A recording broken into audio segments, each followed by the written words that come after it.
আজ আমাদের get together party আছে, তাই আমরা সকলে মিলে প্ল্যান করেছি যে যে যার রান্না করব। আমি মাংসের দায়িত্বটা নিয়ে নিয়েছিলাম। প্রথমেই কড়াইতে তেল গরম হতে, আলুটা তো ভেজে নিয়েছিলাম, তেল গরম হতে গোটা গরম মশলা, শুকনো লঙ্কা, পেঁয়াজ, টমেটো আর ক্যাপসিকাম ফ্রাই করে নিয়েছি ভালো করে। আর এই ভদ্রমহিলা ঘোরাঘুরি করছে।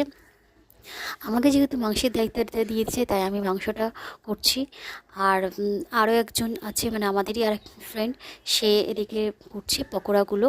মাংসটা আমি কড়াইতে দিয়ে দিলাম, দিয়ে এবার মাংসটা একটু নুন দিয়ে ঢাকা দেবো না, জল ছাড়া পর্যন্ত এইভাবেই রেখে দেবো।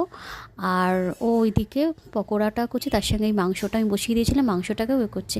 3 রকমের আমরা পকোড়া করেছিলাম।